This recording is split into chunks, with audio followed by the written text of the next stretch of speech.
दुर्बल को न सताइए, जाकी मोटी हाय।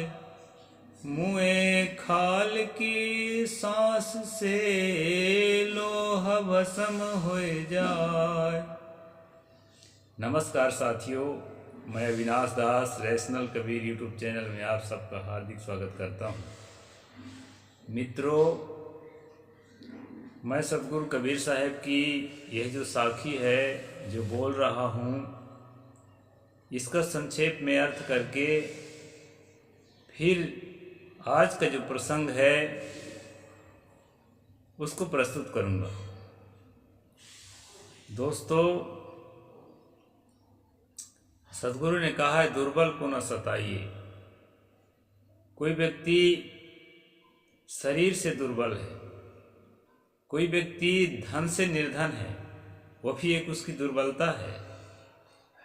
कोई व्यक्ति सहयोगियों से हीन है, उसका सहारा देने वाला कोई नहीं है, असहाय है, सहारे से निर्बल है, वो भी निर्बल है।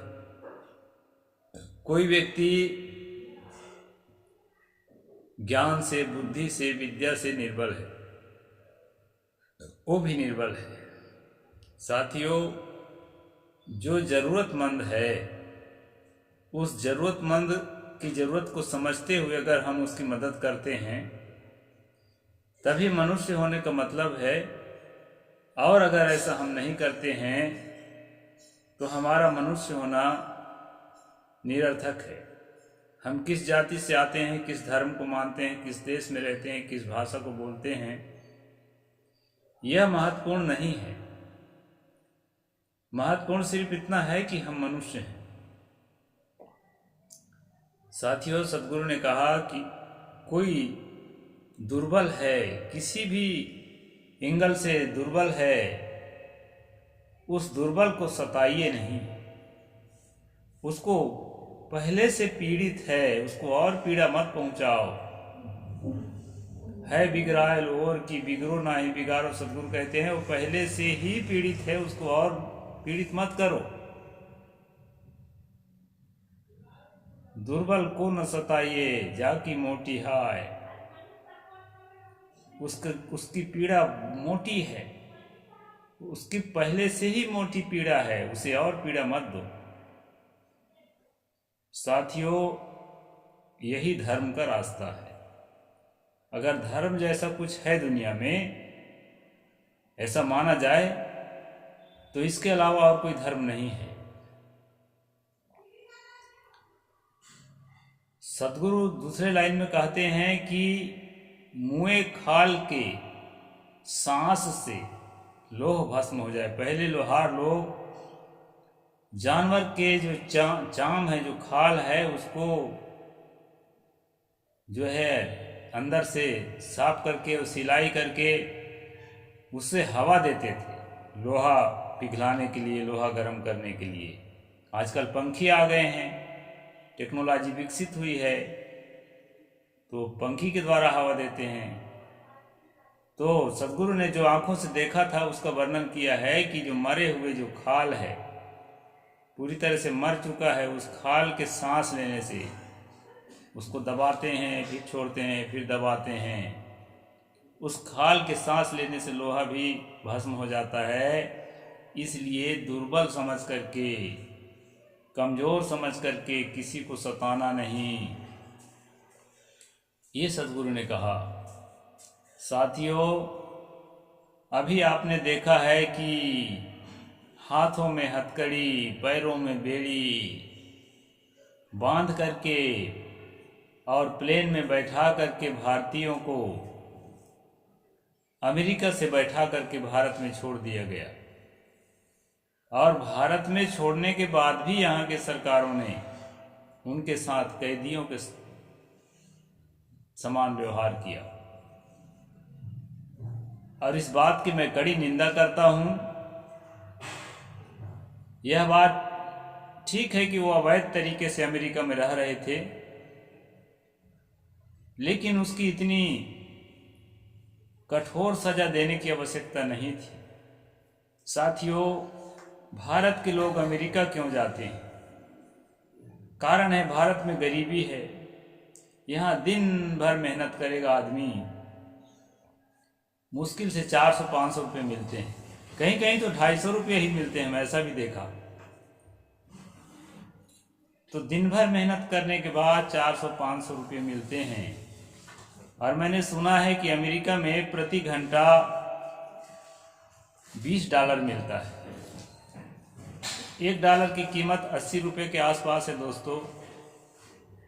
तो 1 घंटे में अगर $20 किसी को मिले, 6 घंटा 7 घंटा काम करेगा, तो साल में एक मोटी रकम कमा करके अपने देश में अपने बाल बच्चों के लिए भेज सकता है। दुनिया का हर आदमी ये चाहता है कि मैं एक संपन्न व्यक्ति की तरह जीवन जीऊं। केवल गृहस्थी ही नहीं, साधु भी चाहते हैं। गरीबी झेलना किसी को पसंद नहीं है। तो यदि एक आम आदमी अपनी इस चाहत की पूर्ति के लिए अमेरिका चला गया, उसके पास हैसियत नहीं थी या उसको समय ने साथ नहीं दिया, उसने अपना वीज़ा नहीं लिया, बिना वीज़ा लिए चला गया, या अमेरिकी कानून का कहीं पर पालन नहीं किया, कहीं उससे भूल चूक हो गई, सज़ा तो मिलनी चाहिए। लेकिन इतनी भी कठोर सज़ा नहीं मिलनी चाहिए, इतना अपमान नहीं करना चाहिए, ऐसा मुझे लगता है। दोस्तों, मैं अभी सत्संग में हूँ, इसलिए बहुत समाचार नहीं देखता। आज सुबह सुबह यह समाचार देखा तो मुझे बहुत पीड़ा हुई, और ख़ासकर भारत सरकार के रवैये को देख के मुझे पीड़ा हुई, क्योंकि हमारे डंकापति जो है ये घोषणा करते हैं, ये दावा करते हैं कि भारत का डंका बज रहा है पूरी दुनिया में। तो चर्चा करना था कि क्या गलत हो रहा है, क्या गलत नहीं हो रहा है, और समाधान निकालना था। आखिर ये कौन लोग जाते हैं मजदूरी करने के लिए अमेरिका? साथियों, जो दलित है, आदिवासी है, पिछड़ा है, ओबीसी है, जिनकी आर्थिक स्थिति अच्छी नहीं है, वही लोग जो है भारत और भारत के बाहर मजदूरी करने के लिए जाते हैं। मजदूरों के साथ, ज़रूरतमंदों के साथ उनको पूछ करके उनकी ज़रूरत को हमें समझना चाहिए। सद्गुरु ने कहा, दुर्बल को न सताइए जाकी मोटी हाय।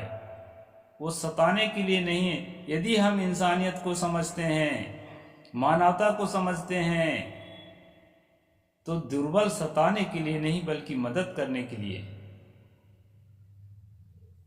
किसी भी धर्म में आप उनके धार्मिक किताबों को पढ़ें, हमारे धर्म में कुछ बुराइयां थी, और देख देख के दूसरे धर्मों को कुछ अच्छी चीज़ों को हमने सीखा भी है।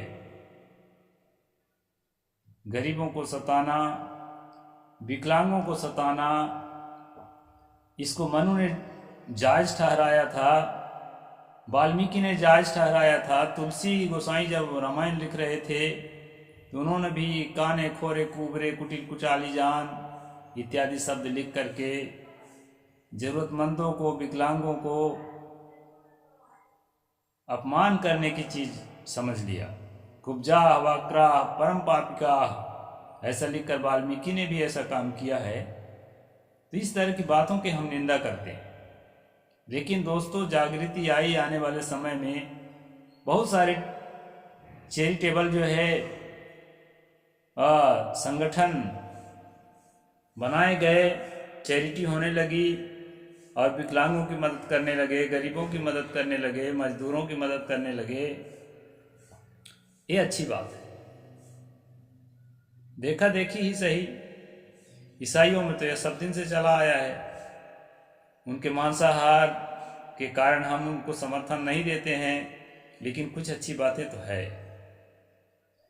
जो ज़रूरतमंदों को, गरीबों को, रोगियों को, बूढ़ों को मदद करने की जो बातें कही गई है, आज अमेरिका ने जो निंदनीय काम किया है उसको ना तो मुझे लगता है कि ईसाई धर्म के अनुरूप भी नहीं है।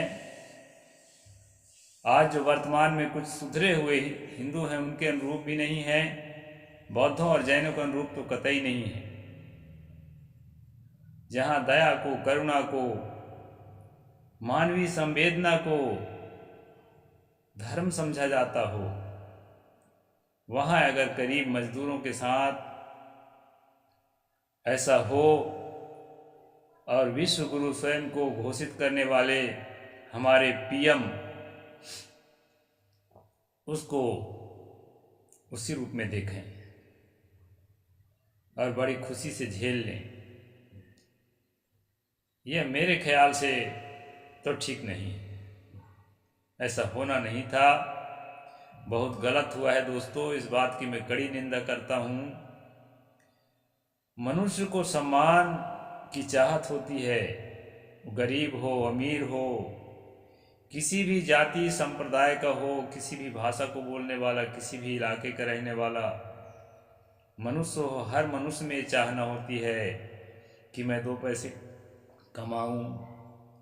अब मैं स्वयं साधक होकर के स्टॉल लगाता हूँ हर्बल मेडिसिन का, जहाँ सत्संग होता है तो आश्रम में तो ग्राहक आते हैं, लेकिन सत्संग होता है वहाँ पब्लिक लगा लगाए, बाजार मिल जाता है, तो मन में होता है भाई यहाँ माखन बेचत हरी मिले, सत्संग का लाभ भी मिले और स्टॉल लगा करके 2 पैसे कमा भी लें।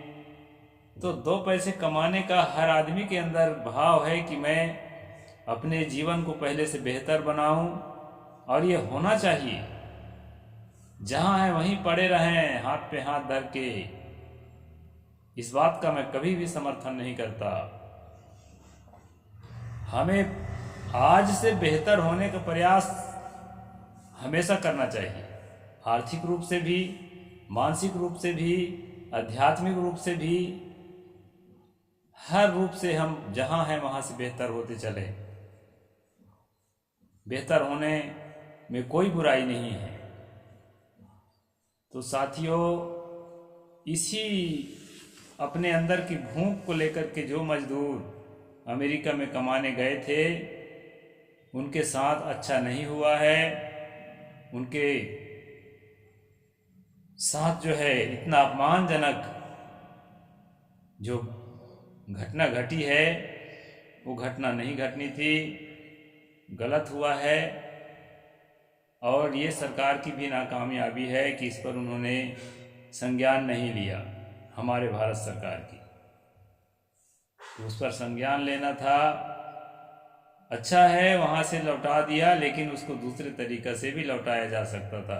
और हमें तो लगता है इस पर षड्यंत्र भी है कि जो संपन्न लोग भारत से बाहर गए, खासकर अपर कास्ट के जो बड़े बड़े लोग गए हैं और बाहर में सेटलमेंट हो गए हैं, वो लोग नहीं चाहते हैं, आज भी नहीं चाहते हैं कि भारत के एसटी, एससी, ओबीसी के लोग, अल्पसंख्यक लोग जो फटे हाल में जी रहे हैं, अपनी हाल को सुधार सकें, अपनी इकोनॉमी को मजबूत कर सकें, ये नहीं चाहते दोस्त।